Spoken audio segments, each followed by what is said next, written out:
नमस्कार दोस्तों, मैं रूपवती सिंह अपने चैनल पर आप सभी का बहुत बहुत स्वागत करती हूँ। दोस्तों, पितृपक्ष शुरू हो चुके हैं। दोस्तों, हमें पितरों की आत्मा की शांति के लिए पितृपक्ष में श्राद्ध, तर्पण, पूजा पाठ, दान, कर्म इत्यादि करने चाहिए। पितरों की आत्मा की शांति के लिए ऐसा कहा जाता है कि हम जो भी कर्म करते हैं उससे पितृ हम पर प्रसन्न हो जाते हैं। और दोस्तों, हम जाने अनजाने भूल से कुछ गलती कर देते हैं तो पितृ ऐसे में हमसे नाराज हो जाते हैं। तो दोस्तों, हमें ऐसी कोई भी गलती भूल करके भी नहीं करनी चाहिए, क्योंकि कई तरह की दिक्कतें आ सकती हैं पितरों की नाराजगी से। तो आज मैं आप लोगों को बताने जा रही हूँ कि पितृपक्ष में जो गलतियां भूल करके भी नहीं करना चाहिए। दोस्तों, वीडियो को अंत तक जरूर देखें। संपूर्णतः जानकारियों के लिए इस प्रकार की जानकारियां आगे भी प्राप्त करना चाहते हैं तो दोस्तों मेरे चैनल को सब्सक्राइब कर बेल बटन को प्रेस करके रखें, ताकि आगे आने वाली हर वीडियो आप लोगों तक पहुंच सके। दोस्तों, हमारे हिंदू धर्म में पितृपक्ष का बहुत महत्व है। पितृपक्ष 20 सितंबर से शुरू हुए थे, जो कि अब पितृ अमावस्या के दिन यानी कि 6 अक्टूबर तक रहेंगे। दोस्तों, पितरों को प्रसन्न करने के लिए श्राद्ध पक्ष के दौरान श्राद्ध कर्म किए जाते हैं, तर्पण किए जाते हैं। जो पितृ हमारे देह त्याग कर परलोक चले गए हैं, उनकी आत्मा की शांति के लिए श्राद्ध कर्म बेहद जरूरी है। मृत्यु के देवता यमराज जीवों को मुक्त कर देते हैं, ऐसी धार्मिक मान्यता है। ऐसा कहा जाता है कि श्राद्ध कर्म करने से यमराज हमारे पितरों को मुक्त कर देते हैं, ताकि पितृ श्राद्ध तर्पण ले सकें और अपने वंशज के पास जाकर के इससे पितरों की आत्मा को शांति मिलती है। ऐसा करने से पितृ हमारे वंशज को आशीर्वाद देते हैं। अगर आपकी कुंडली में भी पितृ दोष है तो उसे आपको भी पितृ दोष से मुक्ति मिलती है। इससे पितरों की आत्मा को भी शांति मिलती है। पितरों को इन दिन नाराजगी करना चाहिए। इसके लिए आपको कुछ बातों का ध्यान रखना होगा।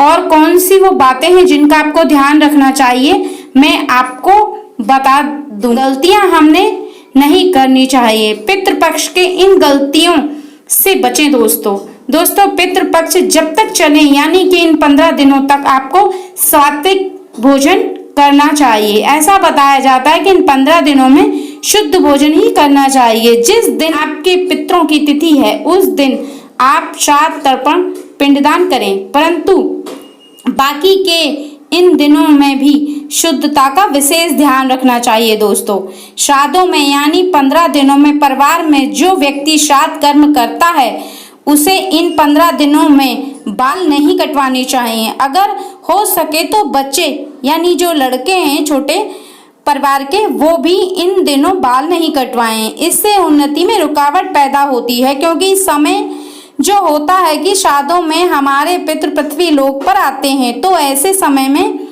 जो होता है वो शोक का समय होता है। इस समय नाखून भी नहीं काटने चाहिए, क्योंकि जिस प्रकार किसी का निधन हो जाता है तो हम उन दिनों बाल नहीं कटवाते, उसी प्रकार इन 15 दिनों जब श्राद्ध के समय भी हम बाल नहीं कटवाते। बाल नहीं कटवानी चाहिए, हमें इन बातों का ध्यान रखना चाहिए। मैं जो 10 बातें बता रही हूँ, बाल कटवाना पहले ही बात हुई, जिसे आप विशेष तौर से ध्यान में रखें कि आपको बाल नहीं कटवाना। और दूसरी बात, एक खास बात दोस्तों आपको बता दूं कि पितृपक्ष के दिनों में आपको किसी भी नशीली वस्तु का सेवन नहीं करना चाहिए, जैसे तंबाकू हुई, मांस, मदिरा, सिगरेट। जो लोग इन चीजों का सेवन करते हैं वो इन चीजों का सेवन ना करें इन 15 दिनों।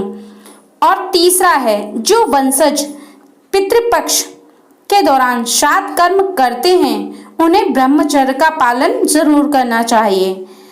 चौथी बात है, पितृपक्ष के दिनों में आप लड़ाई झगड़े बिल्कुल ना करें, क्योंकि ऐसा करने से पितृ भी नाराज होते हैं दोस्तों। और 5वीं बात दोस्तों, श्राद्ध कर्म दोपहर को करना चाहिए, सुबह या शाम को श्राद्ध कर्म नहीं किया जाता। और 6वीं बात का ध्यान रखें, लोहे का जो बर्तन होता है वो वर्जित बताया गया है श्राद्ध पक्षों में। लोहे के बर्तन का आप इस्तेमाल बिल्कुल ना करें, जैसे आप लोहे के बर्तन में आप खाना बनाते हैं तो उसमें ना बनाएं। लोहे के बर्तन में खाना ना बना के आप पीतल के बर्तन में खाना बनाएं या किसी अन्य धातु के बर्तन में खाना बनाएं, लेकिन लोहे के बर्तन में आप खाना ना बनाएं। तेल का प्रयोग आप ना करें। अगर आपको खाना ही बनाना है या सब्जी ही छौंकनी है तो आप खाना घी में बनाएं। और आठवीं बात है वो ये कि आप ब्राह्मणों को भोजन जो कराते हैं उसमें सात्विक भोजन ही आप दें। और आप सात्विक भोजन स्टील के बर्तन में ना दें, आप पीतल के बर्तन में दें या आप पत्तल जो आती हैं उस पे दें। लेकिन लोहे के बर्तन, जो स्टील होता है वो लोहा ही होता है उसमें मिक्स, इसलिए आप उसमें स्टील के बर्तन में आप खाना खिला सकते हैं या जो पत्तलें आती हैं आप उसमें खाना खिलाएं। स्टील के बर्तन में आप खाना ना दें ब्राह्मणों को, क्योंकि उसमें भी लोहा मिला होता है। और 9वीं बात, आप लहसुन प्याज का इस्तेमाल बिल्कुल ना करें और आप दूसरों के घर का बना खाना भी ना खाएं। इन चीज़ों का आप विशेष ध्यान रखें। और 10वीं बात, पितृपक्ष में पान खाना बिल्कुल वर्जित बताया गया है। अगर आप पान खाते हैं तो आप इन 15 दिनों पान ना खाएं। इन 10 बातों का विशेष तौर से ध्यान रखें दोस्तों, क्योंकि इन बातों से पितृ जो होते हैं वो नाराज होते हैं। इन 15 दिनों इन बातों को ना करें ताकि आपके जीवन में आने वाली समस्याएं हैं वो पितृ अगर प्रसन्न रहेंगे तो आपके जीवन में आने वाली बाधाएं हैं वो हर लेंगे आपकी बाधाएं। तो पितृपक्षों में इन चीज़ों का, नियमों का ध्यान रखें दोस्तों। अगर वीडियो पसंद आए तो मित्रजनों परिवार वालों को शेयर करें और मेरे चैनल को सब्सक्राइब करें ताकि आगे आपको इसी तरह की जानकारी मिलती रहे। अब मैं इजाज़त चाहूँगी। नमस्कार।